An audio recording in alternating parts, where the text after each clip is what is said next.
बीच में उत्तर प्रदेश के पूर्व मुख्यमंत्री और समाजवादी पार्टी के राष्ट्रीय अध्यक्ष अखिलेश यादव जी मंचासीन हैं।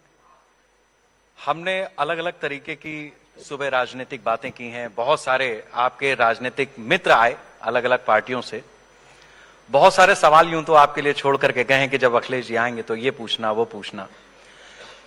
तो मैंने कहा कि एक सवाल ऐसा बना लेते हैं जो मिश्रित जैसा हो। और अखिलेश जी, आप जिस तरीके की सकारात्मक राजनीति करते आए, मतलब 2009 में मैं जिस समय किसी चैनल में था और आपने अभियान शुरू किया था, एक चुनाव का जो रिजल्ट आया था उसके बाद 12 में ये महक आने लगी थी हम लोगों को कि सत्ता किस तरफ जा रही है।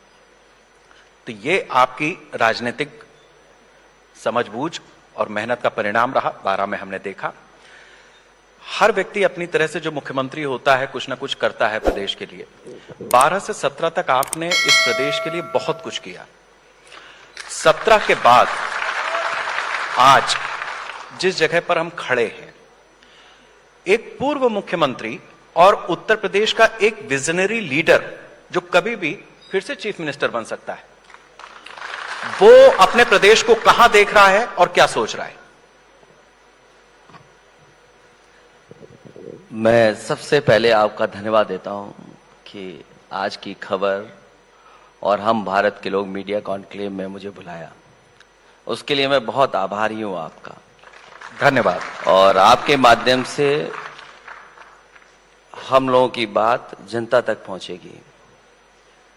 जिस समय मुझे इनविटेशन मिला, हम भारत के लोग आज हम ही खतरे में हैं। जो आज सरकार के लोग हैं वो वी को पसंद नहीं करते, सौहार्द को पसंद नहीं करते। और भारत की जो पहचान रही है कि हम संतों का सम्मान करते थे, नारियों का सम्मान करते थे, हमारी मिली जुली संस्कृति है, तो आज हम भी खतरे में हैं, भारत भी खतरे में है। उस समय मुझे मौका मिल रहा है आपसे बातचीत कर करके अपनी बात रखने का। मैं आपका बहुत आभारी हूं। चुनाव आने वाला है, इतने दिन नहीं बचे कि अगर एक दिन एक विधानसभा में दिया जाए, क्योंकि 403 विधानसभाएं हैं और जो दिन बचे हैं, ये मान के चलिए कि जिस समय हम और आप लोग बैठे हैं इस समय परिणाम आ रहा होगा या थोड़ा बहुत आगे पीछे होगा परिणाम। तो उतने दिन हमारे पास नहीं है जितने दिन के हमें हर विधानसभा में एक से ज्यादा दिन दे पाए। 403 से कम दिन बचे हैं और जो सरकार सत्ता में है उनके लिए बड़ी चुनौती ये रहेगी कि 9 साल तो अभी गुजर गए हैं, 10 साल हो जाएंगे तब तक, और दिल्ली की सरकार के 10 साल 12 साल, तो इन्हें 22 साल का हिसाब किताब देना होगा। जो लड़ाई हम लोग कानून का राज की स्थापना की कर रहे थे, हमें उसको आगे बढ़ करके सामाजिक न्याय के राज की स्थापना कैसे उस दिशा में लेकर के जाना है। संविधान खतरे में है। जो बात पहले भी कहते थे आज भी वही बात दोहराते हैं, क्योंकि बहुत सारे लोग जो पीड़ित हैं, जो पीडीए के हैं, जो पीड़ित हैं, जो पीडीए हैं, वो ये बात महसूस करते होंगे कि संविधान उनके जीवन में कितना महत्वपूर्ण है। संविधान ही उनकी रक्षा करता है और अब पीडीए के लोगों की जिम्मेदारी बनती है कि हम संविधान की रक्षा करें। इसलिए जो सत्ता में बैठे लोग हैं उन्होंने वी को खतरा पैदा किया ही किया है, हमको और भारत को भी खतरा पैदा किया है। शंकराचार्य शंका नहीं कर सकते उन पर। आज का दौर यह है कि हम शंकराचार्य को झूठा फंसा रहे हैं, उनके खिलाफ साजिश कर रहे हैं, षड्यंत्र कर रहे हैं। ये सनातन को बदनाम करने वाली सरकार है। अभी सुना है मुझे, मैं सुन रहा था, कोई एक डिप्टी सीएम है, वो 27, 32, 37 की बात करके चले गए। तो मैंने समझा ये मैथमेटिक्स क्या है, 27, 32, 37। मुझे लगता है वो अपने कुर्ते का साइज बता के गए हैं, क्योंकि भ्रष्टाचार की सीमा क्या है? आप सोचो भ्रष्टाचार कहां पहुंच गया है। मैं जब आपके बीच आया हूं तो कानपुर की खबर एकदम आई हमारे पास कि वहां पर पुलिस वाले ही गांजा बिकवा रहे थे। 1 करोड़ का गांजा पकड़ा गया। 1 करोड़ का गांजा पकड़ा गया। लखनऊ में पकड़ा गया आज ही गांजा। और कमाल की सरकार है जो $1 ट्रिलियन की इकोनॉमी की बात कर रहे थे, मुख्य नगरी में तो पकड़ा ही जाता है गांजा। मुख्य नगरी में तो बहुत पकड़ा जा रहा है गांजा। प्रधान नगरी में भी मिल रहा है। कानपुर में पुलिस की वर्दी से गांजा बेचा जा रहा था। एक पुलिस वाला पकड़ा गया, 100 करोड़ का उसका हिसाब किताब निकला। 100 करोड़ का। वाराणसी एयरपोर्ट पे 25 करोड़ का गांजा बरामद। बैंकॉक से ला रहे थे 3 लोग, गुजराती थे तीनों।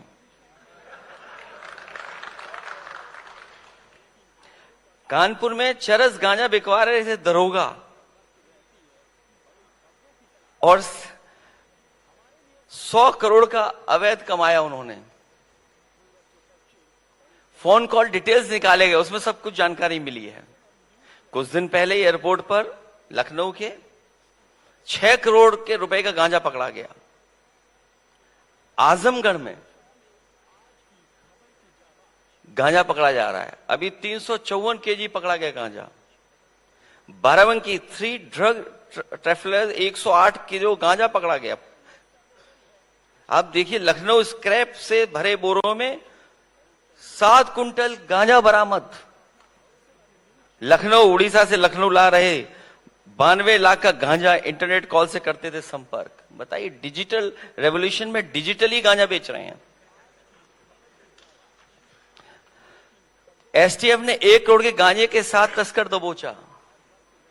शाहजहांपुर गांजा तस्कर गिरफ्तार, ऑटो चलाना छोड़, खैर बहुत सी ऑटो छोड़ करके गांजा बेच रहा है। ये बड़ी अच्छी चीज आप बता रहे हैं। मैं ये जो गांजा आ रहा है, ये क्या आपके सूत्र ये भी बता रहे हैं कि नहीं, अभी आखिरी में बताऊंगा ना मैं। आखिरी सवाल है। उत्तर प्रदेश का गांजा तस्कर रायपुर में गिरफ्तार। कार की सीट में छिपाकर वाराणसी में 30 किलो गांजा ले जा रहे थे। 1 करोड़ कीमत का फिर गांजा पकड़ा गया।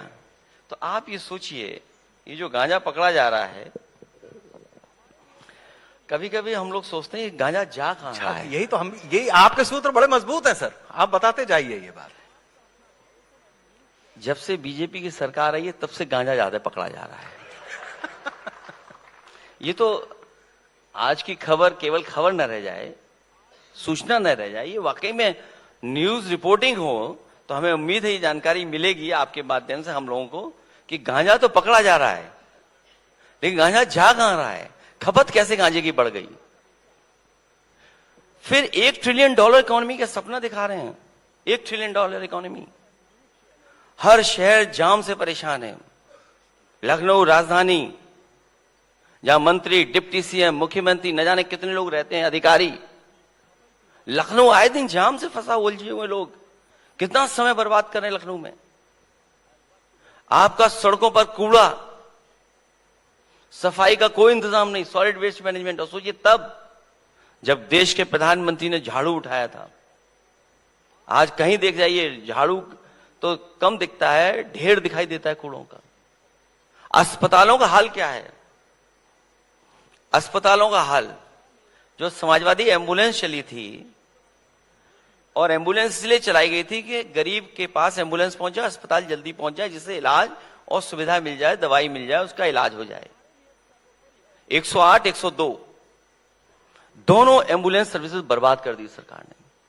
और तब जब इन्हें हिसाब किताब देना है, 22 साल प्राण जाए पर एम्बुलेंस ना आए। 45 मिनट की देरी से पहुंची एम्बुलेंस, घायल चालक की तड़प कर मौत। एम्बुलेंस है ही नहीं, कहां एम्बुलेंस। और फिर जो अस्पतालों की हालत है, अस्पतालों में इलाज नहीं मिल रहा है। कई बार अखबारों में पढ़ने को मिलता है कि ऑपरेशन थिएटर में गलत मरीज को ले गए, और जब मरीज ऑपरेशन थिएटर में पहुंच गया, उसे होश आया तो ऑपरेशन थिएटर छोड़ के भाग गया। ये है ना कि इलाज की व्यवस्था। बताओ, दवाइयां दे रहे हैं गलत। आए दिन अखबारों में पढ़ने को मिलता है कि आपको बहुत सावधानी से दवाइयां लेनी है, लीवर, किडनी, हार्ट जैसी बीमारी में संकट आ जाएगा। इसलिए क्या बताएं हम आपको, बस इतना हम आपको बताना चाहते हैं कि ये पिछले चुनाव में तो बच गए, ये हार गए थे। जो हार के बाद जो सीख ली हम लोगों ने, और जिस तरीके से पीड़ित, दुखी, अपमानित लोगों के साथ हम लोग खड़े हुए, और इसका परिणाम हुआ पीडीए के नारे के साथ उत्तर प्रदेश में इंडिया गठबंधन, समाजवादी पार्टी और कांग्रेस सबसे ज्यादा सीटें जीती। और जो इन्होंने दुखी किया लोगों को, अपमानित किया, पीड़ित किया, उसका परिणाम यह हुआ कि अयोध्या की लोकसभा भी भारतीय जनता पार्टी हार गई। यही नहीं, बहुत सारी लोकसभाओं में अगर बेईमानी नहीं होती तो दिल्ली में सरकार नहीं बनती इनकी। इन्होंने उत्तर प्रदेश से ही बेईमानी कर करके सरकार बनाई है। इसलिए आने वाले समय में जो कानून का राज की बात हम लोग जहां करते रहे हैं, वहीं सामाजिक न्याय के राज की स्थापना हो, उस दिशा में हम समाजवादी लोग मिलकर के काम करेंगे। अखिलेश जी, आपने बेईमानी की बात की कि पहले बेईमानी हुई, उसके बाद भी आप अयोध्या जीते। एसआईआर में भी आप सवाल उठाते रहे हैं, एसआईआर की प्रक्रिया को लेकर लगातार, कि जिस तरह से जो चीजें हो रही हैं, आपने हर अपनी प्रेस कॉन्फ्रेंस में वो सवाल उठाया और आप लोगों ने तमाम शिकायतें भी की, लेकिन उसका कोई जवाब नहीं मिला। जो प्रेस कॉन्फ्रेंस करके आपने जो 2 नाम बताए थे लगातार, उनसे चुनाव जो निर्वाचन आयोग है, उनके अधिकारी हैं, उन्होंने कभी संपर्क करने की कोशिश नहीं की। ऐसा क्यों हो रहा है कि आपकी शिकायतों को नजरअंदाज किया जा रहा है? आप जो पत्र भेज रहे हैं उसको भी नजरअंदाज कर रहे हैं, तमाम साक्ष्य भेज रहे हैं उसको भी ये लोग लगातार नजरअंदाज कर रहे हैं।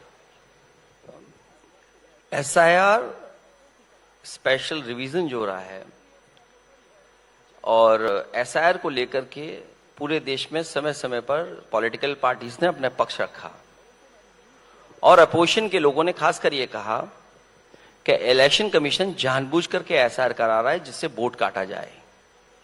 हम और आप ये जानते हैं और ये मानते हैं और देखा भी है, जब कभी भी इलेक्शन होता है तो सबसे ज्यादा इलेक्शन कमीशन इस बात का प्रचार करता है कि लोग अपना वोट बनवाएं, और बड़ी बड़ी पर्सनालिटीज को वो लेते हैं और कहते हैं कि ज्यादा से ज्यादा लोग वोट डालने आए।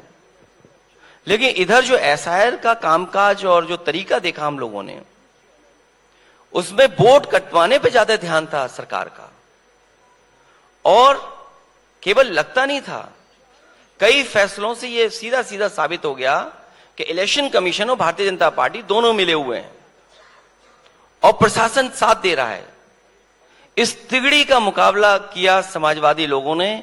मैं आम जनता का और समाजवादी पार्टी के कार्यकर्ताओं का और जो पीडीए प्रहारी बनाए थे उनका धन्यवाद और बधाई दूंगा कि इस तिगड़ी का मुकाबला किया, और तिगड़ी का परिणाम यह हुआ कि ये वोट कटवाना चाहते थे हम लोग, और पीडीए प्रहरी सक्रिय हो गए, इन्हें फॉर्म 7 वापस लेना पड़ा।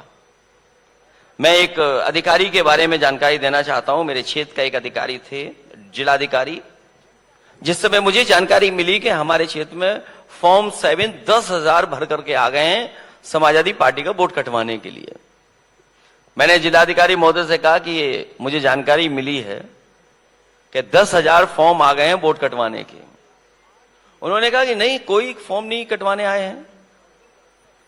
तो हमने अपना होमवर्क किया और एक व्यक्ति का हम लोग बोर्ड लेकर के आए कि जहां आपने समाजवादी पार्टी के नगर अध्यक्ष के नकली दस्तखत करके समाजवादी पार्टी के ही वोटर का वोट काट दिया, बताइए आप।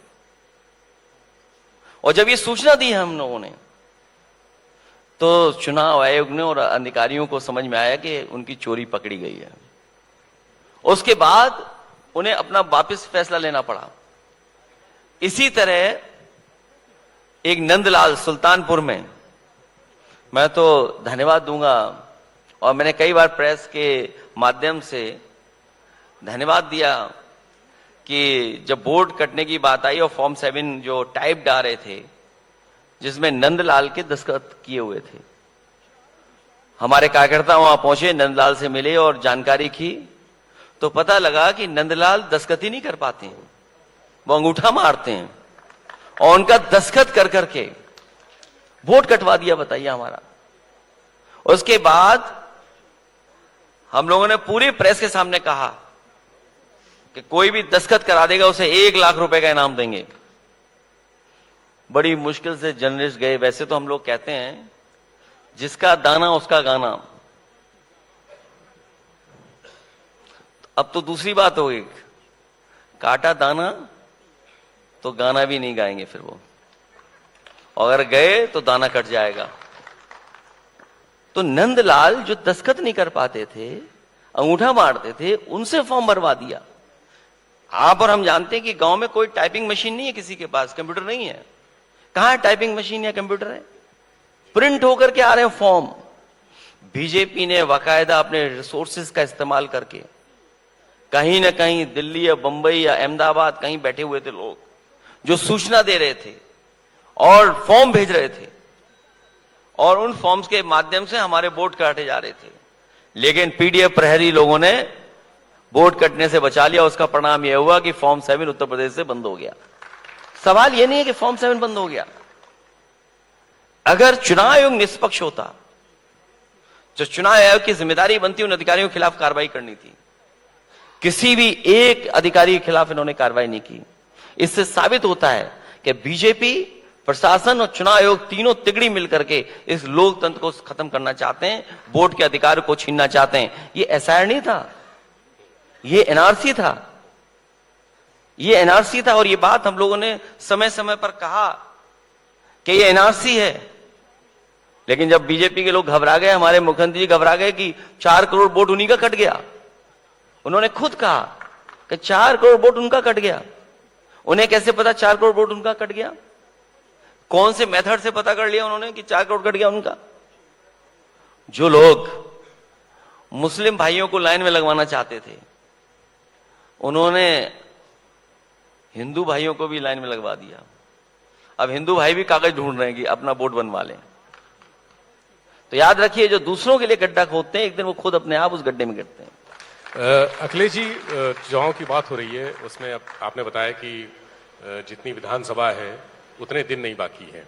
उसके पहले पंचायत चुनाव आना है। मेरे ख्याल से लास्ट टाइम 19 अप्रैल के आसपास रिजल्ट घोषित हो गया था पंचायत चुनाव का।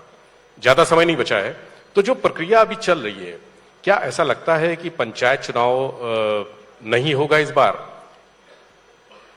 इस पर मैं कुछ नहीं इसलिए कह सकता हूं, क्या पता सरकार चुनाव करा दे। चुनाव करा सकती है, हमें तो उम्मीद है कि चुनाव कराएंगे, जनता को फेस करेंगे। हालांकि ये बेईमान लोग हैं।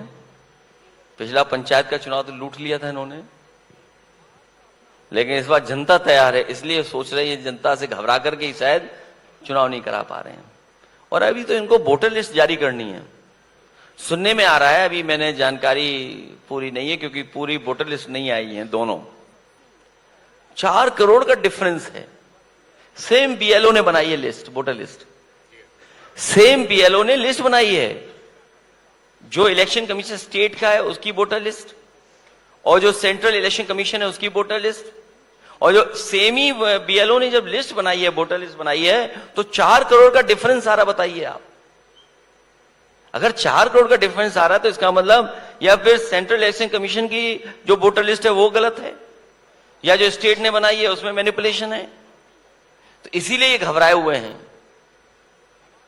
केंद्र और राज्य के बीच में जो तालमेल की कमी अक्सर आप जिक्र किया करते हैं कि डबल इंजन फेल हो गया है, तो अब तो जैसे दिल्ली में कर कहें तो वहां भी तमाम सरकारें भाजपा की ही हैं। दिल्ली की सरकार भी भाजपा की है, केंद्र भी भाजपा की है, नगर निगम भी भाजपा है, उत्तर प्रदेश में भी लगभग कमोवेश यही स्थिति है। तो इंजन तो बढ़ते जा रहे हैं, लेकिन जो जनता है वो डबल इंजन वाली ट्रेन में या 4 इंजन वाली ट्रेन में चढ़ नहीं पा रही है। ये अफवाहजीवी लोग हैं, अफवाहजीवी लोग हैं। अभी संकट इतना बड़ा है, सिलेंडर नहीं है, एलपीजी लिक्विड पेट्रोलियम गैस, लापता गैस, और सरकार कह रही है कि अफवाह फैला रहे हैं। सच्चाई है कि सरकार खुद अफवाह फैला रही है। ये अफवाहजीवी लोग हैं, आज से नहीं, पूरा देश पुराना जानता है। ये अफवाह फैलाने में बहुत माहिर लोग हैं, और ये बात हम लोग बिल्कुल स्वीकार नहीं कर सकते कि दोनों इंजनों में लड़ाई है, 3 इंजनों में लड़ाई है, 4 इंजनों में लड़ाई है। Bharatiya Janata party political party नहीं है, ये गैंग है, गैंग है। एक दूसरे के स्वार्थ में सब साथ हैं, कोई डबल इंजन में झगड़ा नहीं है। अगर डबल इंजन में झगड़ा होता तो बताइए, लखनऊ का छोटा इंजन बड़े इंजन को नमस्कार ही नहीं कर रहा था। और फिर ये जो कई इंजन छोटे छोटे और घूम रहे डब्बे, जो डब्बे लगे घूम रहे हैं, उन्होंने क्या कहा कि शंकराचार्य जी आएंगे तो हम दंडवत होकर के उनका स्वागत करेंगे। बताइए, राजधानी में आए शंकराचार्य जी, हमारे पूजनीय शंकराचार्य जी, कोई पहुंचा इनमें से कोई? इसका मतलब ये सनातन विरोधी लोग हैं, ये सनातन को बदनाम करने वाले लोग हैं। एक चीज जो बात आप कह रहे हैं ना, उसमें बड़ी दिलचस्प है। शंकराचार्य जी ने वहां पे हाथ उठवाए, 8-10 सपाई निकले, 10-12 कांग्रेसी निकले, 50-60 भाजपाई निकले। तो उस हिसाब से अगर देखें तो टेक्निकली अगर भाजपाई वहां पहुंच गए तो घूम करके 27 में आ इधर ही रहे। मतलब एक तरीके से राजनीतिक मिशन तो पूरा है, अगर शंकराचार्य के पॉलिटिक्स के बीच में ला करके हम देखें तो। पूजनीय शंकराचार्य जी पर शंका कोई नहीं कर सकता, जो मैंने पहले कहा। और पूजनीय शंकराचार्य जी का जो अपमान हुआ है, कह रहे कोर्ट में केस चल रहा है। जब शंकराचार्य की पीठ की स्थापना हुई थी तब कोर्ट ही नहीं थे। आप बताइए, कोर्ट कहां थे तब? ये हमारे आस्था, हमारे सनातन धर्म का सर्वश्रेष्ठ पद है, और उनके खिलाफ क्या साजिश की जा रही है, षड्यंत्र किया जा रहा है। जो आस्था की बात आपने की है, शंकराचार्य जी का जो पूरा अभियान है वो गौ माता को लेकर के है। मैं भी चर्चा कर रहा था, डिबेट हो रही थी हमारी, तो उसमें जो समाजवादी पार्टी की तरफ से थे उन्होंने कहा भाई ये तो राष्ट्रीय स्तर के हमारे जो नेता हैं वही फैसला लेंगे। आज तो हमें राष्ट्रीय स्तर का मुखिया ही मिल गया। क्या उत्तर प्रदेश में अगर समाजवादी पार्टी की सरकार बनती है 2027 में, तो समाजवादी पार्टी की सरकार गाय को राजमाता घोषित करेगी? ये विषय बहुत बड़ा है, और हमसे पूछने पर आपने अच्छा किया मुझसे ही पूछा, और हमारी पार्टी के जो पैनलिस्ट हैं उन्होंने ही बात मुझ तक पहुंचाई है। हम अभी से नहीं गाय की सेवा कर रहे हैं, हम जिस जगह से जुड़े हैं हम सब लोग न जाने कब से गाय की सेवा कर रहे हैं। और इन बीजेपी वालों के यहां तो गाय है ही नहीं, किसी के गाय नहीं है, इनके मंत्रियों के गाय नहीं है। हमारे यहां आप जाइए सैफई, 70 गाय जानवर मिलेंगे आपको। तो मैंने हमेशा कहा है कि गाय की सेवा हम लोग करेंगे, भारतीय जनता पार्टी ऐसी नहीं सेवा करेंगे। भारतीय जनता पार्टी के लोग केवल वोट के लिए सेवा कर रहे हैं, और जितने भी इन्होंने स्थान बताए हैं गाय सेवा के, इतनी हालत खराब है जिसकी आप कल्पना नहीं कर सकते। भूसा नहीं है, सर्दी में सर्दी बचाने के लिए कोई जगह नहीं है, गर्मी में कोई बचाने के लिए नहीं है, और हमारे लोग तो पहले से ही सेवा कर रहे हैं। मुझे याद है जब समाजवादी सरकार थी तो न केवल सेवा हो हमारे गाय की, बल्कि गायों की संख्या कैसे बढ़े उसके लिए हम योजना लेकर के आए थे। उत्तर प्रदेश का पहला काऊ मिल्क प्लांट, जिसमें काऊ मिल्क प्लांट के ही प्रोडक्ट बनेंगे केवल, वो कन्नौज में हम लोगों ने बनाया। और ये भारतीय जनता पार्टी को कोई अच्छी चीज पसंद नहीं है, इन्होंने उस काऊ मिल्क प्लांट को भी बंद कर दिया। बताइए, और तय ये किया था कि जो मिल्क यहां लिया जाएगा, अमूमन भैंस के दूध की कीमत ज्यादा होती है क्योंकि फैट कंटेंट ज्यादा होता है उसमें। हमारी योजना ये थी कि गाय सेवा के साथ साथ गायों की संख्या बढ़े, और हमारा जो किसान गाय सेवा कर रहा है, गरीब जो गाय सेवा कर रहा है, उससे आर्थिक रूप से भी मजबूत करें, जिससे कि भविष्य में वो गाय और रख सके, गाय की दूध का उत्पादन और बढ़ा सके, चाहे हमें 4 रुपए महंगा लेना पड़े दूध। ये व्यवस्था करने जा रहे थे। अगर ये वाकई में गाय की सेवा चाहते हैं तो आज ही सरकार ये तय करे कि गाय का दूध 4 रुपए ज्यादा महंगा खरीदेंगे गरीबों से, किसानों से। गाय सेवा अपने आप शुरू हो जाएगी। जो अभी पॉलिटिकल सिनेरियो बना हुआ है, अब तो आप उत्तर प्रदेश के साथ साथ केंद्र देखते ही हैं, तो आपको क्या लग रहा है कि जो वैश्विक परिवेश बना हुआ है उसमें हमारी केंद्र सरकार, खासतौर से विदेश नीति, वो फोकस्ड है या उसमें भी कहीं डिरेलमेंट है? कल मैं सुन रहा था, वो परसों सांसद हैं आपके भदौरिया साहब, उन्होंने तो कहा कि समाजवादी पार्टी ईरान के साथ खड़ी है जिस तरीके का मसला है। सच्चाई तो यह है कि अमेरिका और इजराइल ने भारतीय जनता पार्टी का तेल निकाल दिया है। तो इसीलिए इन्हें को लग रहा है कि कोई तेल की कमी नहीं है कहीं। अमेरिका और इजराइल ने ऐसा उलझाया भारत की अर्थव्यवस्था। आप सोचिए, भारतीय जनता पार्टी के लोग कौन लोग हैं? ये स्वदेशी अपनाएंगे। ये अंडर कवर्ड लोग जो हैं, अंडरग्राउंड लोग हैं, संगी साथी लोग हैं, अनरजिस्टर्ड लोग हैं। वो कहां हैं?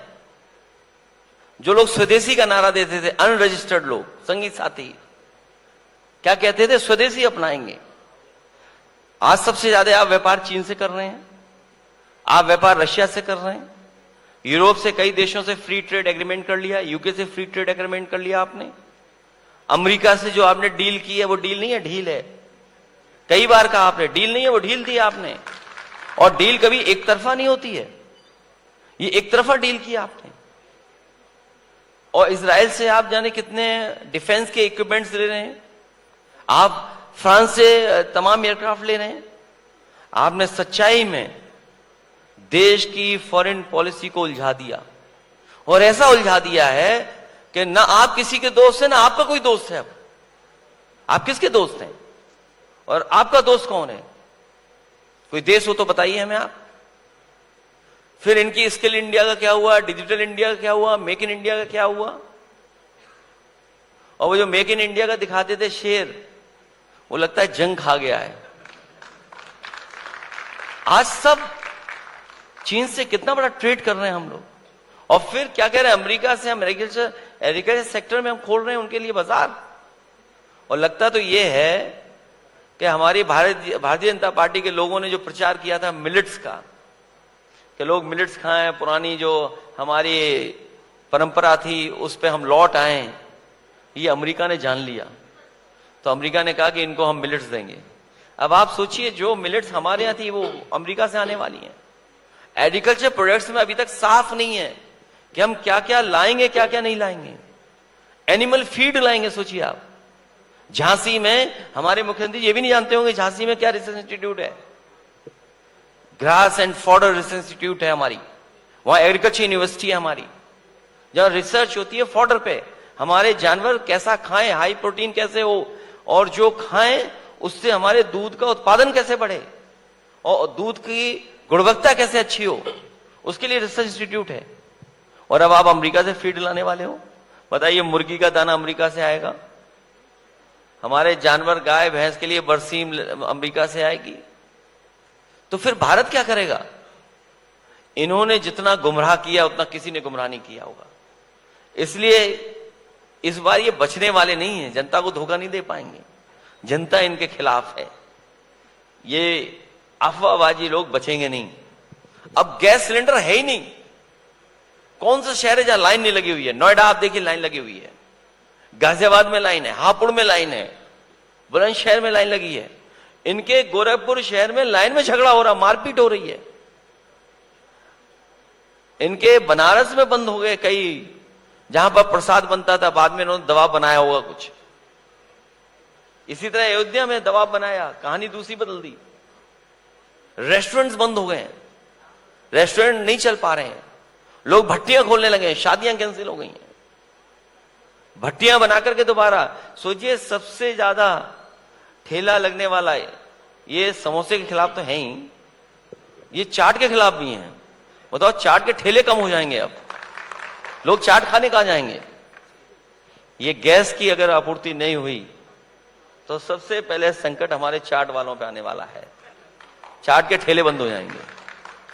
इस तरह के मैसेज आ रहे हैं तमाम। अभी एक मैसेज आया कि जो अपना गोल्फ क्लब है वहां पर भी सिलेंडर की कमी आ गई है। कहां पर? गोल्फ क्लब में सिलेंडर की कमी आ गई है। नहीं, और यहाँ तो बड़े लोग जाते हैं, इन्हें कोई कमी का असर नहीं पड़ेगा। यहाँ बहुत बड़े बड़े लोग जाते हैं, हालांकि मुख्यमंत्री आवास बिल्कुल बगल में है जी, कैसे हिम्मत जुटा पा रहे हैं अफवाह फैलाने की? तो इसीलिए मैं कह रहा हूं कि अफवाह फैलाने का गोल्फ क्लब वालों में हिम्मत है इतनी कि मुख्यमंत्री आवास के पड़ोस में रह करके अफवाह फैला रहे हैं। सुना है उन्होंने पत्र लिखा है कि हम अब नहीं रेस्टोरेंट चला पाएंगे। हाँ, अपना ये किचन जो- बंद कर रहे हैं वो। ये जो बात अखिलेश जी आप कह रहे हैं ना, गोल्फ क्लब में बहुत सारे ऐसे मेंबर्स हैं जो कभी प्रदेश की मशीनरी में भी अपने हाथ आजमा रहे थे, लंबे समय तक कफन दफन का इंतजाम करके रिटायर हो लिए हैं। मैं एक चीज आपसे समझना चाहूंगा, मैंने नेताजी से भी ये सवाल पूछा था, तो उन्होंने कहा था कि देखो मतलब कमाऊ पूत वाला बयान उनका आपको याद ही होगा। तो ऐसे में जिस तरीके से प्रदेश की मशीनरी काम करती है और भर्तियां होती हैं, वो चाहे अस्पताल में किसी गलत मरीज को ले जाने का मामला हो, चाहे गलत दवाई देने का मामला हो, चाहे पुलिस गांजा पकड़ रही हो पुलिस की भर्ती में, कल की डेट में अगर आप चीफ मिनिस्टर बनेंगे तो इनको नौकरी से तो देखिए निकालेंगे नहीं, ये रहेंगे सिस्टम में। और आप जब थे उससे पहले भी ऐसे लोग भर्ती हुए। ये जो हमारे समाज की पूरी चेन बन रही है सर, इसको किस तरीके से सुधारा जाए? क्योंकि काम तो भाई मुख्यमंत्री सब काम नहीं कर सकता, ये मशीनरी करेगी और ये मशीनरी ही डिफॉल्टर है। तो 10 साल से बैठे हुए इस्तीफा दें, मठ चले जाएं। मैं अक्रॉस दी बात कर रहा हूं, मतलब ये नहीं, अगर भाई निकालेंगे तो आप भी नहीं ना, या जिनकी भर्ती हुई है पिछले 10 साल में, क्या 27 में वो निकल जाएंगे अगर आप आएंगे तो? नहीं, जो आपका सवाल है बहुत महत्वपूर्ण सवाल आपने पूछा है गवर्नेंस का। और सरकार किसी की भी हो, गवर्नेंस कैसे अच्छी हो, इसीलिए मैंने कहा कि सिस्टम से नहीं खिलवाड़ करनी चाहिए। सिस्टम जितना स्ट्रेंथन होगा, सिस्टम को जितना बेहतर करोगे आप, वो आपको भी लाभ देगा और जो जनता है उसको भी लाभ मिलेगा और आने वाली पीढ़ी को भी लाभ मिलेगा। और संकट यही है कि इस सरकार ने सिस्टम को खत्म कर दिया है। जिसकी लाठी उसकी भैंस। और उसमें मैं आपको दोष नहीं दूंगा, आपने तो नाम अच्छा रखा है हम भारत, इसलिए मैंने शुरू में कहा ये वी से चिढ़ते हैं, वी द पीपुल। ये सौहार्द, मिली जुली संस्कृति, हम आपस में बैठे हैं। भारत की पहचान क्या है हमारी? कि अलग अलग धर्म, अलग अलग जाति के लोग हम मिलकर के रहते हैं। यही हमारी गंगा जमनी तहजीब है, यही हमारी मिली जुली संस्कृति है, यही हमारी सबसे बड़ी ताकत थी कि हम इतने अलग अलग लोग एक साथ रहते हैं। डाइवर्सिटी थी जो हमारी, वही हमारी यूनिटी बनती है। इसीलिए अगर आपको याद हो, स्ट्रक्चरल चेंजेस लाए हम लोग।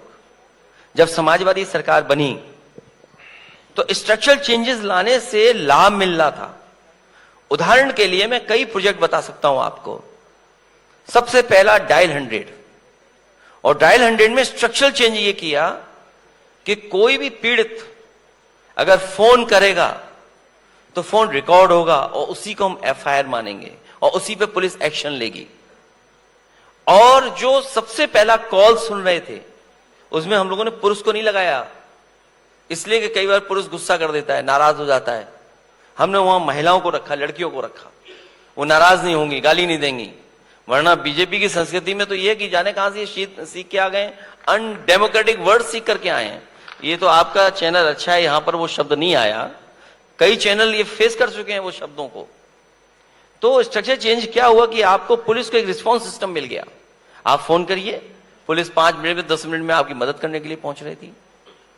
इन्हें क्योंकि वो स्कीम अच्छी नहीं लगी तो डायल 100 को क्या कर दिया, डायल 112, और रिस्पॉन्स सिस्टम खत्म कर दिया इन्होंने। आज अगर हमें आपको जरूरत पड़े तो किसको हम बुलाएंगे? पुलिस को बुलाएंगे ना। इसी तरह आपका स्ट्रक्चर चेंज क्या किया, एक्सप्रेस वे बनाया। ये आगरा लखनऊ एक्सप्रेस वे देश का सबसे बेहतर एक्सप्रेस वे आज भी है, इतने सालों बाद भी है। जब इसका उद्घाटन हुआ था नेताजी के जन्मदिन पर, तो हम लोगों ने सुकोई, मिराज और हरक्यूलिस इस पे उतारे थे एक्सप्रेस वे। सोचिए कब उतारे थे हम लोगों ने? अभी प्रधानमंत्री आसाम में 11 साल बाद उतार रहे थे। सोचिए आप, किसकी नकल कर रहे थे? समाजवादियों की। और हमारा जो एक्सप्रेसवे था उसको डिजाइन इस तरीके से किया गया कि उसके ऊपर कोई टोल नहीं होगा। आप जब एग्जिट करेंगे तो आपके पास टोल होगा। और इस डिजाइन को एनएचएआई ने फॉलो किया, कॉपी किया। हमारी सरकार के जो आज बैठे लोग हैं वो जानते ही नहीं है। तो कम से कम हम लोग डिफाइन किया कि कैसे एक्सप्रेसवे बनते हैं, कैसे पुलिस का रिस्पांस सिस्टम होता है। जहां हम लोग बैठे हैं यहां से 1090 जो लड़कियों की सुरक्षा के लिए one of the best system create किया। वो पावर वुमेन लाइन इसलिए कहा कि उनकी मदद नहीं, उनके लिए फॉलो करते थे कि कब तक ये कौन परेशान कर रहा है। रिवर फ्रंट दिया हम लोगों ने। अब देखिए रिवर फ्रंट में हम लोगों ने दिया कि बच्चे क्रिकेट खेलें, स्टेडियम है वहां पर, एक ग्राउंड है ग्रास का। भाजपाइयों को हर जगह कमाने की आदत है, वो सब दे दिया, बोला शादी ब्याह करिए, बारात लेके आइए आप। जेनेशिमस पार्क में जो शादी के इंतजाम का था वो गरीबों के लिए था कि अगर कोई शादी करना चाहे गरीब तो कम पैसे में एलडीए उसको उपलब्ध करा दे। अब ये अमीरों के लिए हो गया ये शौक। इन्होंने क्या किया, नदी को बर्बाद कर दिया। तो ये जो चेंजेस बड़े लाए हम लोग, वो एक एग्जाम्पल था। आपको एडमिनिस्ट्रेटिव ऑफिस चाहिए, मान लीजिए मुख्यमंत्री आवास, वो मुख्यमंत्री कार्यालय बनाया। एम्बुलेंस को सुधार दिया 108, 102 को। आपके ये मेडिकल कॉलेजेस में कहा कि केजीएमयू के बराबर जो और एम्स के बराबर जो सुविधाएं मिलती हैं डॉक्टर्स को, उस एक्ट के तहत उनका वेतन मिलेगा। ये सरकार बताएगी कितने डॉक्टरों का इन्होंने वेतन बढ़ाया है। यहां केजीएमयू के लोग मांग करते थे, लोहिया के लोग मांग करते थे कि जो पीजीआई में सुविधा है, जो सैफई के मेडिकल यूनिवर्सिटी में सुविधा है, वो सुविधा हमें भी मिलनी चाहिए। और समाजवादी सरकार ने कार्यक्रम बना दिया था कि एक एक मेडिकल कॉलेज को धीरे धीरे करके वो सुविधाएं देंगे। इन्होंने कितने मेडिकल कॉलेज को सुविधा दी है? कह रहे एम्स बनाए हैं, एम्स बिल्डिंग बनाई है, इलाज के लिए नहीं बनाया इन्होंने कुछ।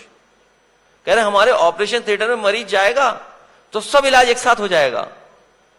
कैंसर इंस्टीट्यूट में 20 से ज्यादा ऑपरेशन थिएटर है, एक भी नहीं चला पा रही है सरकार, बताइए आप।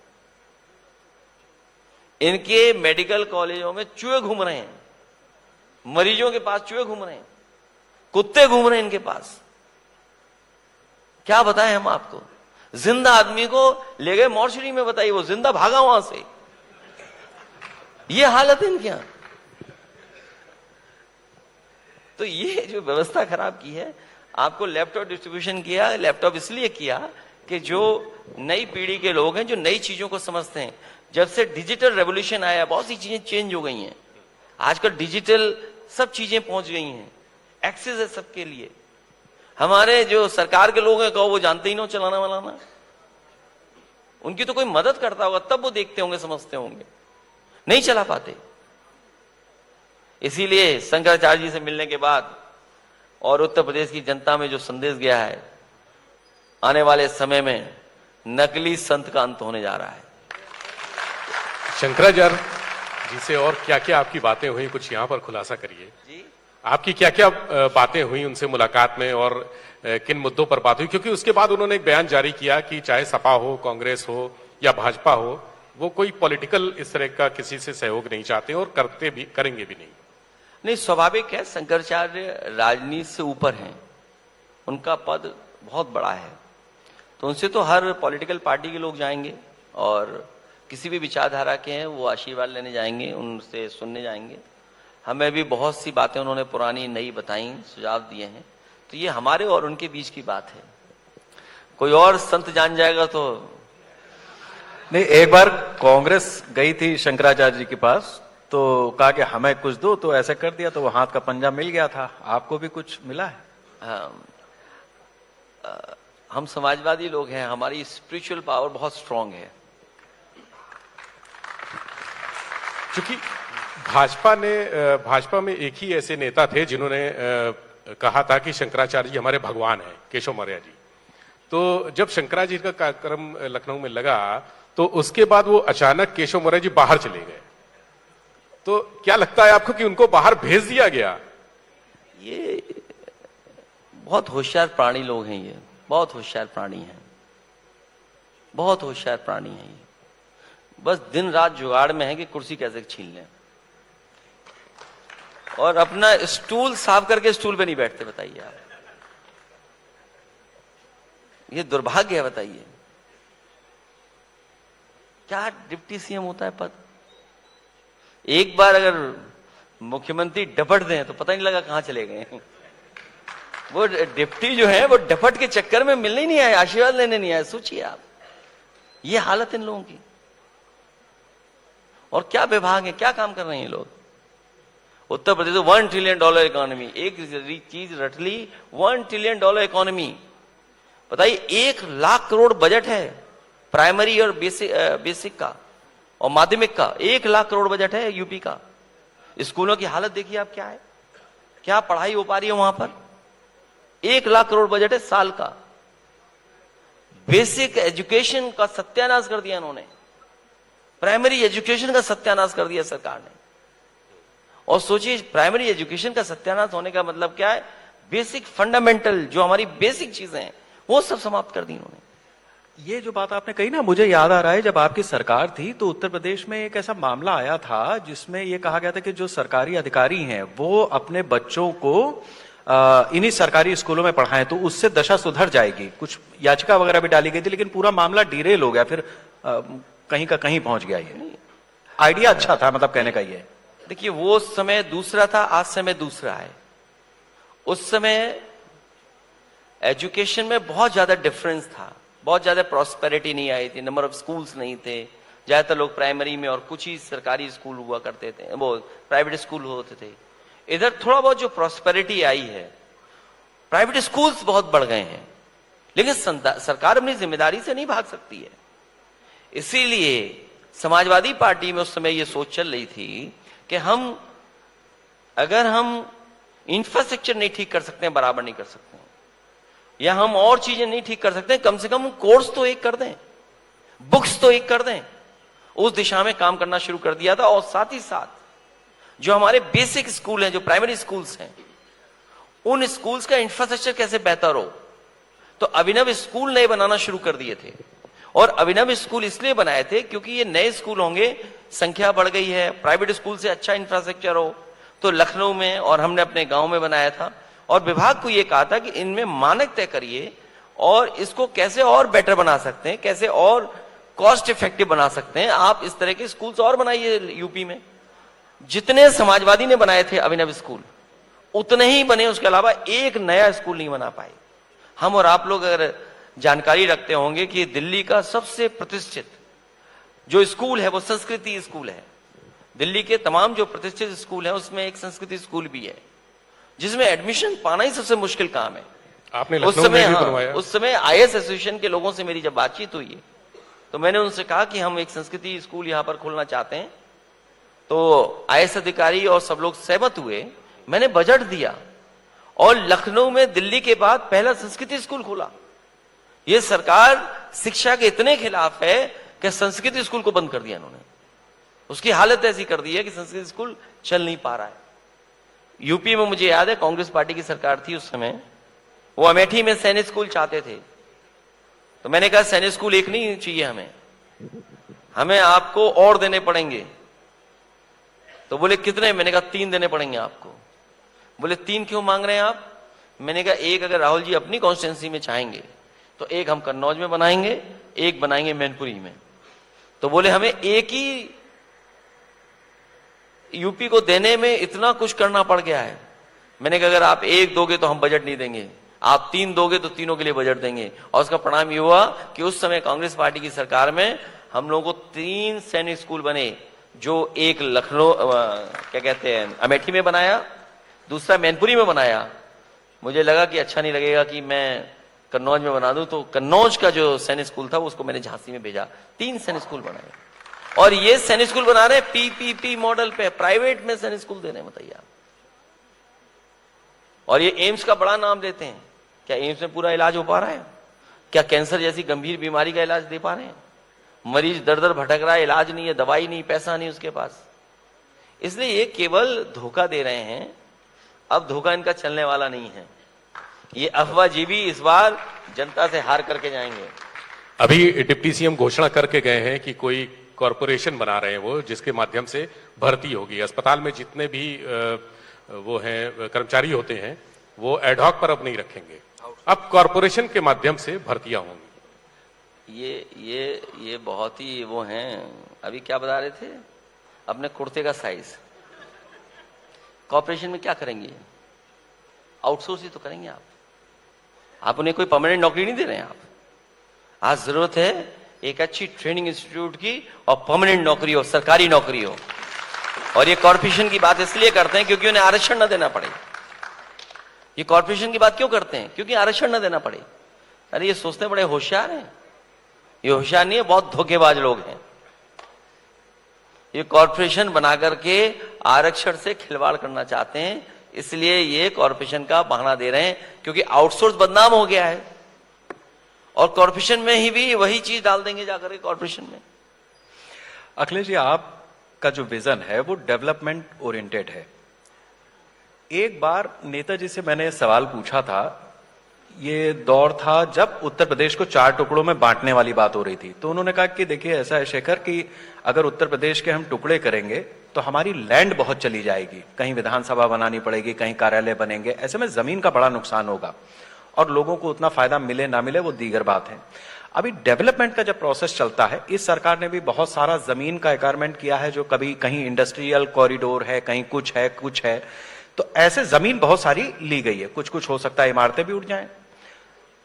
आपकी सरकार आएगी तो खत्म तो करने जा नहीं रही है। और एक्सप्रेसवे वगैरह भी बन गए हैं, जो नहीं बने हैं वो आपकी सरकार आई या जिसकी भी अगली होगी वो बनाएगा। तो ये तो चल रहा है, जमीन हो रही है कम। और इसमें जो हमारे प्रदेश में जो पैदावार है, जो खेती है, खेती योग्य जमीन पहले ही कम थी, वो खत्म हो रही है। और दूसरी चीज ये है कि जो बढ़ते शहर आधुनिकीकरण के मामले हैं, उसमें अगर इसी तरीके से आबादी बढ़ती रही तो अल्टीमेटली इस प्रदेश को आप कहां देख पा रहे हैं?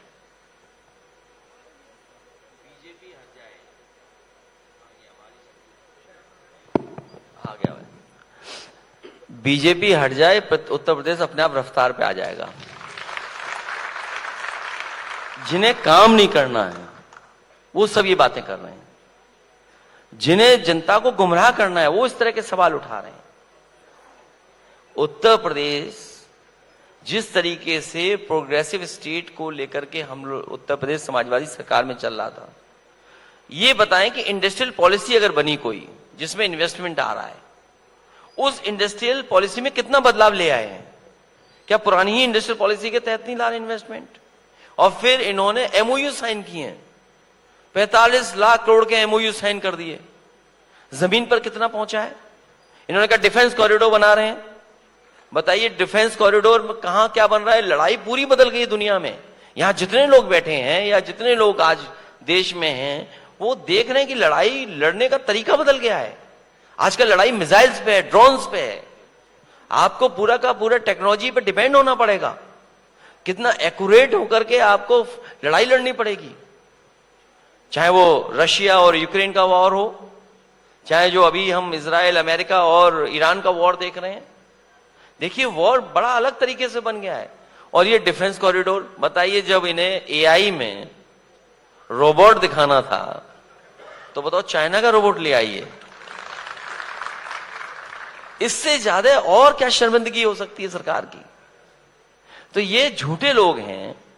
इन्होंने क्या कहा कि नोटबंदी के बाद कोई भ्रष्टाचार नहीं होगा, लेकिन हम लोग उत्तर प्रदेश में देख रहे हैं हथेली गरम पुलिस नरम, और अगले चौराहे तक छोड़ करके आएगी आपको। करप्शन किस लेवल पर है बताइए? हालांकि अभी एक अधिकारी पे जो आरोप थे अब रीस्टेट हो गए हैं, लेकिन हमारा रिश्वत का कानून क्या कहता है कि लेने और देने वाले पे एक ही धारा लगेगी। इसका मतलब गलती हम लोगों ने भी की उन अधिकारी के खिलाफ बोल करके। वो अधिकारी ईमानदार हैं तो इसका मतलब उद्योगपति बेईमान थे। तो मैं तो चाहूंगा आपके माध्यम से कि अगर हमारे वो अधिकारी ईमानदार हैं तो जिस ईमानदार अधिकारी पर आरोप लगाया इन्होंने भ्रष्टाचार का, कमीशन का, 10% का, अब उस उद्योगपति को जेल भेजिए आप। क्या ये सरकार उस उद्योगपति को जेल भेजेगी? तो नई तरह की चीजें हो गई हैं। स्टेट को एक बार दोबारा नए तरीके से बनाना पड़ेगा और अनपढ़ लोग नहीं बना सकते।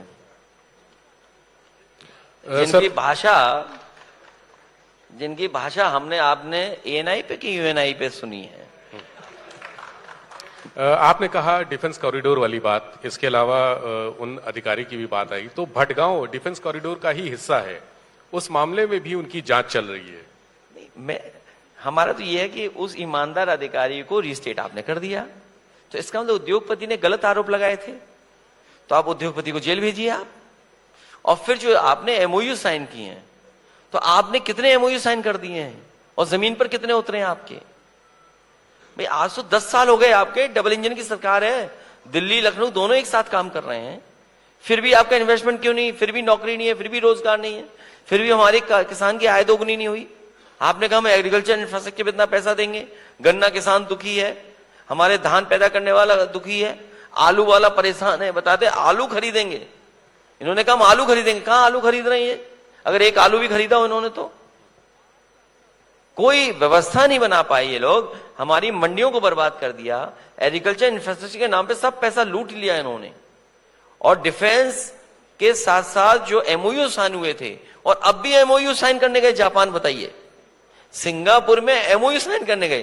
अरे एमओयू साइन होना था यहां बुला लेते, यहां साइन हो जाता है एमओयू। ये कोई और बात थी जिसलिए सिंगापुर और जापान देखने गए हैं। और देखिए वहां की बताया होगा, किसी अधिकारी को घूमने का शौक होगा, किसी अधिकारी को घूमने का शौक होगा, उसने कहा होगा कि जापान में वनस्पति बहुत अच्छी है, इसलिए उन्होंने जापान की ट्रिप बना ली। आप बताइए जापान में गए आप, हमारे देश के प्रधानमंत्री जी ने कहा कि बनारस को हम क्यूटो बनाएंगे, और क्यूटो देखने नहीं गए ये लोग। और क्यूटो जब किसी दूसरे शहर में जब गए, तो अमूमन हमारे यहां देखते हैं, हम सब लोग परिवार वाले लोग हैं, अगर बच्चा कोई खिलौना पा जाए, कोई अच्छी चीज देख ले तो खुश हो जाता है। हम लोग देख रहे थे लाइव कि जब वो ट्रेन रफ्तार पकड़ी और 500 क्रॉस कर रही थी, तो बताओ बच्चों की तरह हमारे मुख्यमंत्री जी ताली बजा रहे थे, और वो उंगली भूल गए कौन सी दिखानी है उन्हें। और वो जापान में जो प्लेन था वो भी बहुत चर्चा का विषय बना रहा था। उसमें हम लोग इसलिए नहीं कहेंगे कि, हालांकि माया से दूर रह करके जो होते हैं, माया में रह करके माया से दूर वो योगी होता है। उस प्लेन का कहीं अगस्ता वेस्टलैंड वाले हेलीकॉप्टर से कोई लेना देना तो नहीं है? हालांकि हम लोग प्रॉस्पेरिटी और उसकी बात करते हैं, कभी कभी कुछ चीजें जरूरत की चीजें होती हैं, लेकिन एक योगी से उम्मीद नहीं कर सकते हैं कि इतनी लाइफस्टाइल के साथ ट्रैवल करें। हम और आप लोग ट्रैवल कर सकते हैं, मान लो हम पे और आप पे आरोप है मान लीजिए, लेकिन एक योगी इस लाइफस्टाइल के साथ ट्रैवल करेगा? सोचिए आप, हम पे आप पे क्या आरोप लगते थे? मतलब मुझे याद है एक बहुत प्रतिष्ठित चैनल है देश का, उसने हमें बदनाम करने के लिए लंबोर्गिनी पर वो इंटरव्यू करवाया था, मुझे याद है। सोचिए अब आप किस लाइफस्टाइल के साथ हमारे मुख्यमंत्री जी ट्रैवल कर रहे थे। ऐसे तो प्रधानमंत्री नहीं ट्रैवल किए इतने बड़े जबरदस्त हवाई जहाज पर। अच्छा, कोई ये भी कह रहा था कि जब भैया चुनाव प्रचार में जाते हैं आपके लिए, तो कह रहे थे कि वो शाम की दवा का बड़ा जिक्र कर देते हैं, और इसमें देखो कैसे एकदम से आग बबूला हो जा रहे हैं। नहीं, अभी तो धुएं की स्टेज चल रही है, अब शाम की दवा के लिए।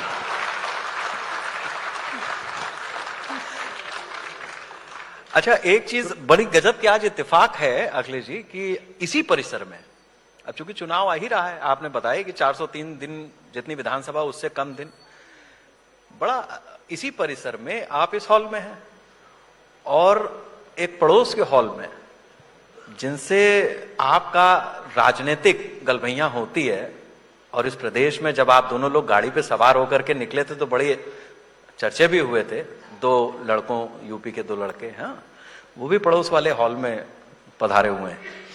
तो ये जो चुनाव का पूरा है, बसपा तो अपने कैंडिडेट वगैरह को लेकर के बड़ा सजग हो गई है, फाइनल कर रही है, नाम वाम भी आ रहे हैं, आपके पास स्टेक तो बड़ा रहेगा, ये तो हम मान के चल रहे हैं।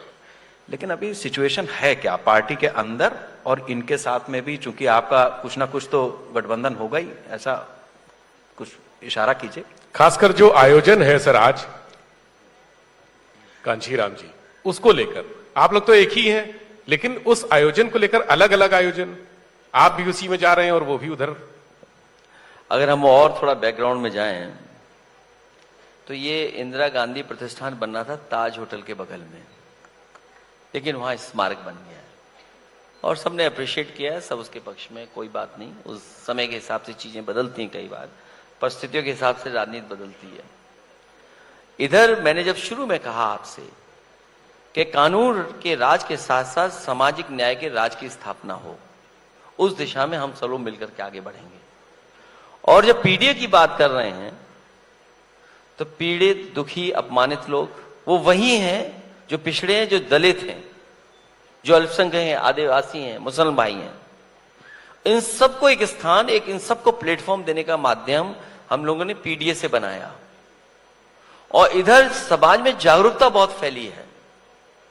और इंडिया गठबंधन का अगर आपको याद हो तो चुनाव में सबसे पहले संविधान और संविधान से जुड़ी हक और सम्मान की बात, कि संविधान हमारा संजीवनी है, संविधान हमारी रक्षा करता है, संविधान हमें हक और सम्मान दिलाता है, उसकी बात समाजवादी पार्टी ने की। और अब सुनने में आया है और पता लगा है कि मान्यवर काशीराम जी को याद करते हुए कांग्रेस पार्टी के लोग भी आए। तो अच्छी बात है कि जो पीडीए के महापुरुष हैं, जिन्होंने समय समय पर एक दिशा दी है, विचार दिया या लड़ाई लड़ी है, उन लोगों को याद करके उनके रास्ते पे चलने का काम कर रहे हैं। तो ये तो अच्छी बात है। तो लड़ाई और मजबूत होगी इससे। तो हम दोनों लोग और मिलकर के लड़ेंगे। अब आपके पीडीए ने तो कमाल किया था। विचारधारा जब और मजबूत हो जाएगी, मिलकर के काम करेंगे, आपके तो और मजबूत होंगे हम लोग। 2022 के चुनाव में आपके पीडीए ने कमाल किया था और उसके बाद लोकसभा चुनाव में तो जो लक्ष्य था भारतीय जनता पार्टी का, उसको तो आधे से भी कम में कर दिया। तो अब 2027 है सामने, ये पीडीए कितना फलने फूलने जा रहा है आपका?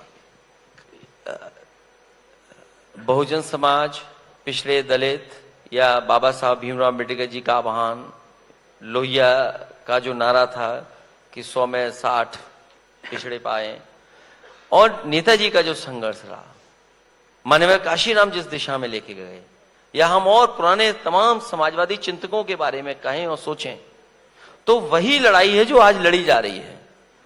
नए जमाने के हिसाब से, नए समय के हिसाब से अगर कोई चीज हम लोगों ने नारे के माध्यम से जनता के बीच में रखा है और उसका समर्थन अगर हमें मिला है, तो हमारी जिम्मेदारी बनती है कि उन वर्ग के लोगों को, उन लोगों को हम लोग हक और सम्मान दिलाएं, उसकी लड़ाई और मजबूती से हम लोग लड़ें।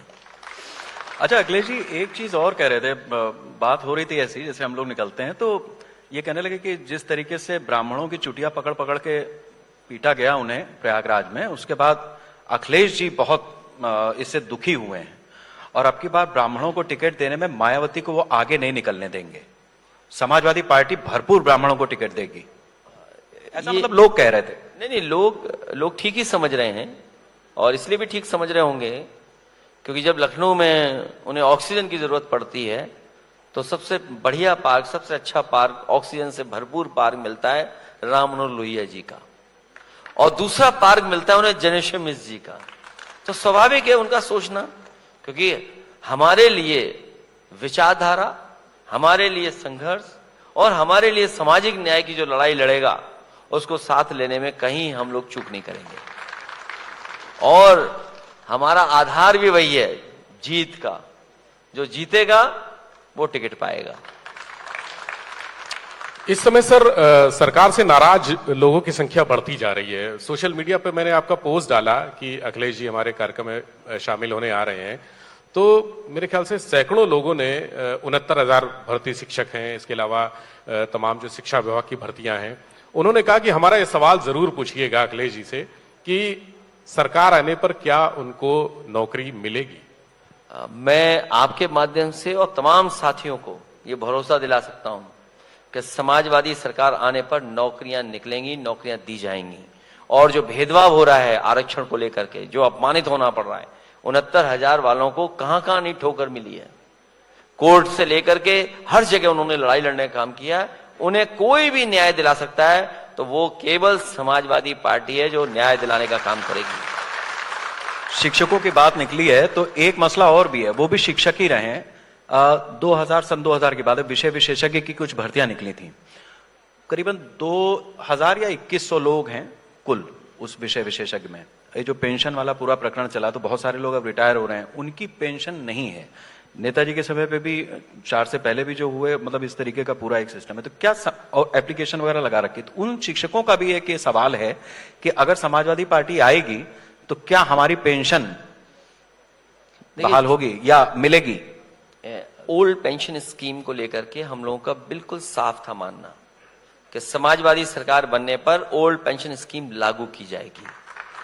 और जिस समय मैंने अपना इलेक्शन मैनिफेस्टो जारी किया था और ओल्ड पेंशन स्कीम के बारे में जब रखी थी बात, तो ये साफ किया था कि हम इसके लिए वित्तीय व्यवस्था कहां से करेंगे, क्योंकि जब देना पड़ेगा तो हो सकता है समाजवादी सरकार ना हो। उस समय जो सरकार हो वो ये ना कहे कि जो फैसला समाजवादी सरकार ने लिया था पहले वो गलत फैसला था।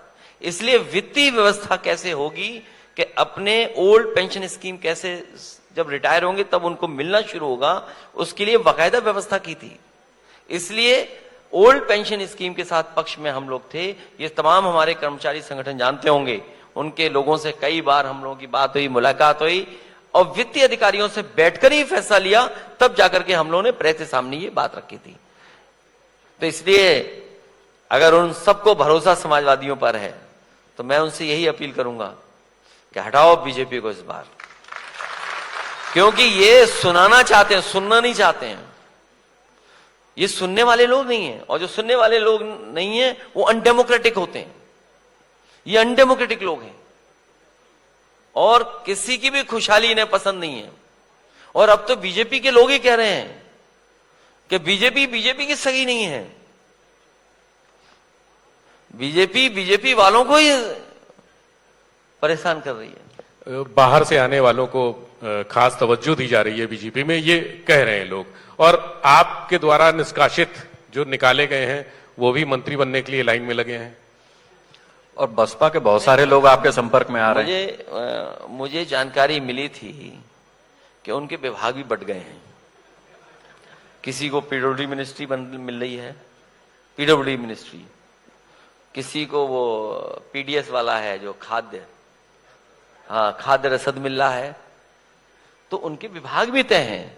और सुनने में आया है कि जब ये जानकारी मिली अधिकारियों को तो अधिकारी रात के अंधेरे में इनसे मिल भी आए हैं। अब सुनने में आया है कि नवरात्र का इंतजार हो रहा है कि जब नवरात्र अच्छे दिन आएंगे, शुभ दिन होंगे, तब हो सकता है इनकी शपथ हो। कई मंत्रियों की कुर्सी भी जाने वाली है। तो ये जिनके जो मंत्रियों की कुर्सी जा रही है वो अपनी कुर्सी बचाएं। जब कुर्सी बचाएंगे तभी तो बचेगी, और नहीं अगर कुर्सी बचा पा रहे तो सबसे बड़ी कुर्सी हटाओ।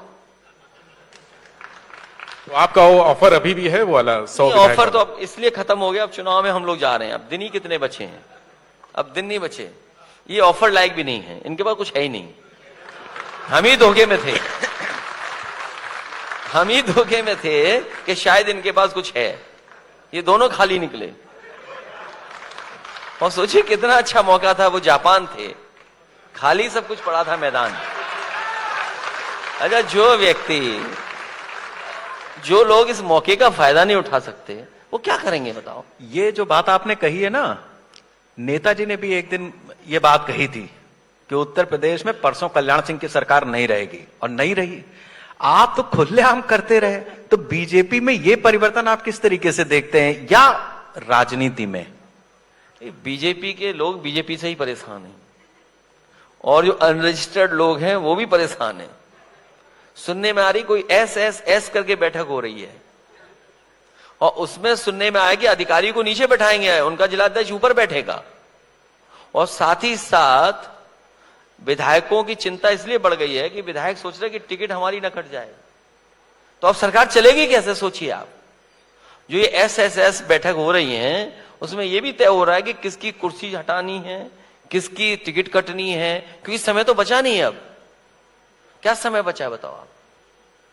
और बाकी रहा बचा, इजराइल और अमेरिका ने भारतीय जनता पार्टी का तेल निकाल दिया है, और रहा बचा वो लाल सिलेंडर जो है वो है ही नहीं, कहीं उपलब्धि नहीं है, सोचिए आप। और मुख्यमंत्री खुद ही अफवाह फैला रहे हैं कि सिलेंडर पर्याप्त हैं, और लाइन लगी हुई है हर जगह, लाइन में खड़े हुए हर लोग। लोग याद रखे हुए हैं कि इन्होंने हमें नोटबंदी में लाइन में लगाया, कोविड में लाइन में खड़ा कर दिया, आज फिर खड़ा कर दिया लाइन में। इस बार सब लगेंगे लाइन में और भारतीय जनता पार्टी को हटा देंगे। एक समय था सर जब आप खुद ही सड़क पर निकल पड़ते थे, इधर बीते कुछ सालों से आप नहीं निकले सड़क पर, और आंदोलन होता था जबरदस्त। समाजवादी पार्टी आंदोलन के लिए ही पहचानी जाती है और कई बार आप लोगों ने आंदोलन से ही सरकारें बनाई हैं, चाहे वो नेताजी हों चाहे आप हों, हमेशा जनता की समस्याओं को लेकर सड़क पर निकले हैं। ये गैस वाला इतना बड़ा मुद्दा हो गया है, त्रासदी है, इसके अलावा और भी समस्याएं हैं, लेकिन बीते कुछ समय से समाजवादी पार्टी का उस तरह के आंदोलन सड़क पर नहीं दिखे। अभी जिस प्लेटफॉर्म पे हम लोगों को बात रखनी चाहिए वो प्लेटफॉर्म पे हम लोग बात रख रहे हैं लोकसभा में, क्योंकि गैस का सवाल बड़ा है और जब से ये युद्ध शुरू हुआ है, युद्ध की वजह से ही संकट आया है। तो सबसे बड़ा प्लेटफॉर्म देश का है आपका लोकसभा। हमारे सभी सांसद वहां पर और दलों के भी सांसद मिलकर के सरकार से सवाल पूछ रहे हैं कि आखिरकार सिलेंडर का संकट कैसे आया है, महंगाई बढ़ती जाएगी, उसको कैसे आप निपटेंगे। और दूसरा सवाल जो आंदोलन का है, लोकतंत्र में और पॉलिटिकल पार्टीज को अपनी स्ट्रेटेजी याद रखनी चाहिए, क्या रणनीति है आपकी। देखिए बीजेपी ने क्यों उलझा दिया हमें और आपको, एसआईआर के बहाने इन्होंने हमें आपको सबको उलझा दिया और उलझा ऐसे दिया कि आप अपना वोट बनवाइए दोबारा, और अगर वोट नहीं बनवाएंगे आप तो आप वोट डालेंगे क्या। तो बताइए, हम सबको उलझा के रखा हुआ है इन्होंने, और वो सोचते हैं हम आंदोलन में चले जाएं, हमारा वोट ही ना हो, हम आंदोलन ही करते रह जाएं। अभी हमें अपना एक ही आंदोलन चलाना है, अपना वोटर लिस्ट में वोट शामिल करना ही सबसे बड़ा आंदोलन है। उसके बाद दूसरा आंदोलन की तय करेंगे। एक बहुत इंपॉर्टेंट बात, आपकी सांसद इकरा हसन वो पहुंची थी संसद में, आलू लेकर पहुंची थी। आलू का दाम भूसे से भी कम हो गया है, भूसे से भी सस्ता आलू। नहीं, आलू सरकार की जिम्मेदारी बनती है कि किसान को राहत और उसको कीमत मिले, लागत का सही मूल्य मिले उसे। आखिरकार सरकार क्यों भाग रही है अपनी जिम्मेदारी से, सरकार क्यों भाग रही है जिम्मेदारी, सरकारी जिम्मेदारी बनती है। और जब समाजवादी सरकार थी, अगर कभी संकट आता था तो हम किसानों को और काश्तकारों की मदद करते थे, कोल्ड स्टोर वालों की मदद करते थे। इस सरकार में तो कोई सुनवाई नहीं है। ये जो बेल्ट है आगरा से लेकर के आपकी कानपुर तक, ये सबसे ज्यादा आलू उत्पादन करता है। हमारे कन्नौज कॉन्स्टिट्यूंसी में सबसे ज्यादा आलू होता है, फरक्काबाद में आलू होता है, आपका फिरोजाबाद में आलू होता है, आगरा के हिस्से में आलू होता है, हाथरस में है कुछ हिस्सों में, या अभी वेस्टर्न यूपी में बड़ी बड़ी कंपनियां मिलकर के आलू का उत्पादन कर रही हैं, जिसमें बिजनौर है, मुजफ्फरनगर है, कई हजार एकड़ में। जिम्मेदारी किसकी है, सरकार की जिम्मेदारी बनती है। आखिर सरकार अपनी जिम्मेदारी से क्यों भाग रही है। इसीलिए उनको आलू लेकर के लोकसभा में इस सरकार को सुनाने के लिए, बताने के लिए कि किसान कितना संकट में है। अखिलेश जी, जितना पत्रकारिता का हमारा 3-3.5 दशक का पूरा सफर रहा, उसमें कुछ खबरें तो हम लगातार पढ़ते रहे, सरकारें भी बदलती रही, हर 5 साल पे बदल जाती हैं, लेकिन उन खबरों की तासीर नहीं बदली। जैसे अवैध खनन, किसी की भी सरकार है, अक्रॉस दी सरकार, अवैध खनन, ड्राइवर फरार, ट्रैक्टर ट्रॉली पकड़ ली गई। हाँ, फिर आलू किसान को नहीं मिल रहा उचित मूल्य, सड़कों पर फेंका गया। अभी तो अब जो एक्सप्रेसवे बने, दिल्ली जाते थे तो रास्ते में आलू पड़ा हुआ मिला भी है, हमें भी मिला है। फिर आएगी खबर कि वो टमाटर किसान को दाम नहीं मिल रहा, वो फेंका गया। फिर प्याज, और दूसरी तरफ 200 रुपया किलो टमाटर, फिर 300 रुपया किलो प्याज, और यही आलू अभी थोड़े दिन रुक जाइए पहुंचेगा कि ये 100 रुपया किलो बिके। तो मैं ये समझ, अच्छा हर सरकार किसानों के लिए काम करती है, गन्ने का मूल्य सब बढ़ाते हैं, फसल का उचित दाम मिले सबकी प्राथमिकता है। ये 30 साल से हो क्यों नहीं रहा है, और हो रहा है तो कैसे हो रहा है कि हर राजनीतिक दल इसी को मुद्दा बना लेता है। ये क्या चक्कर है। भविष्य में किसान की मदद के लिए एमएसपी लागू हो, ये अलग विषय कि एमएसपी का फार्मूला क्या हो, किस पर तय हो, लेकिन एमएसपी तय हो। और वहीं कभी डॉक्टर राम मनोहर लोहिया ने, उन्होंने एक सिद्धांत दिया था दाम बांधो का। अगर दाम बांधने का फैसला हो जाएगा कुछ चीजों को, जरूरत की चीजों का, तो हमारी जनता को राहत मिलेगी, किसानों की मदद होगी। इसके लिए बड़ी सोच के लिए जो किसान के पक्ष वाले लोग हैं, विचार के लोग हैं, वही इसको लागू कर पाएंगे। ये उद्योगपति और कारोबारियों का साथ देने वाले लोग कभी भी किसानों के हित के लिए काम नहीं करेंगे। जब ये हम स्वीकार करते हैं कि सबसे बड़ी इकोनॉमी हमारी और उससे जुड़े हुए लोग किसान और खेती से हैं, तो आखिरकार फैसला क्यों नहीं ले पा रहे हैं? मुझे याद है नेताजी की सरकार रही हो, समाजवादी सरकार रही हो, बड़े पैमाने पर किसानों के लिए बजट उपलब्ध कराना, योजनाएं बनाना, सिंचाई फ्री करना या और सुविधाएं देना, उसके लिए ज्यादा से ज्यादा बजट दिया जाता था। तो जब तक हम अपने बजट का रुख गांव की तरफ नहीं मोड़ेंगे, एग्रीकल्चर सेक्टर की तरफ नहीं मोड़ेंगे, तब तक हमारा किसान खुशहाल नहीं हो पाएगा। भविष्य में हम आपको भरोसा दिलाते हैं कि जिस तरीके से समाजवादी पार्टी ने फैसला लेना शुरू किया था कि एक्सप्रेस वे तो बनेगा, लेकिन एक्सप्रेस वे के किनारे बड़ी बड़ी मंडियां बनेंगी और उन मंडियों में किसानों को कीमत दी जाएगी।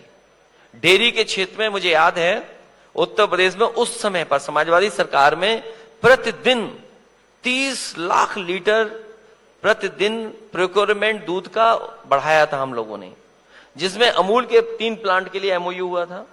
2 हमारे समय पे लग गया था, एक बाद में बनारस में लगा। वो उसी समय समाजवादी सरकार के समय की योजना थी कि अमूल से हम लोगों ने 15 लाख लीटर प्रतिदिन प्रोक्योरमेंट के कारखाने लगवाए थे, जिसमें 2 लग गए थे, एक बाद में लगा बनारस में। और मुझे याद है जब लखनऊ में मैंने अमूल के 5 लाख लीटर प्रतिदिन के प्लांट के बगल में पराग को लगा दिया, तो उनके अधिकारियों ने कहा कि ये आपने क्या किया कि आपने अमूल के बगल में पराग लगा दिया। मैंने इसलिए लगाया कि जब कंपटीशन होगा तो हमारे दोनों को लाभ पहुंचेगा, आपको भी लाभ पहुंचेगा, आपको भी लाभ पहुंचेगा। तो खेती के लिए मदद करना, मंडी के लिए इंफ्रास्ट्रक्चर देना, किसानों को सुविधा देना, या किसान दूसरी जो कोई चीज करता है, अगर दूध का उत्पादन में शामिल होता है तो उसको सही रेट दिलवाना, प्लांट लगवाना, तो ये फैसले होना शुरू हो गया था। और गन्ने किसान का एक बार संकट आया था, पहली बार आजादी के बाद बजट से 2000 करोड़ रुपए किसानों को उपलब्ध कराने का काम समाजवादी सरकार में हुआ।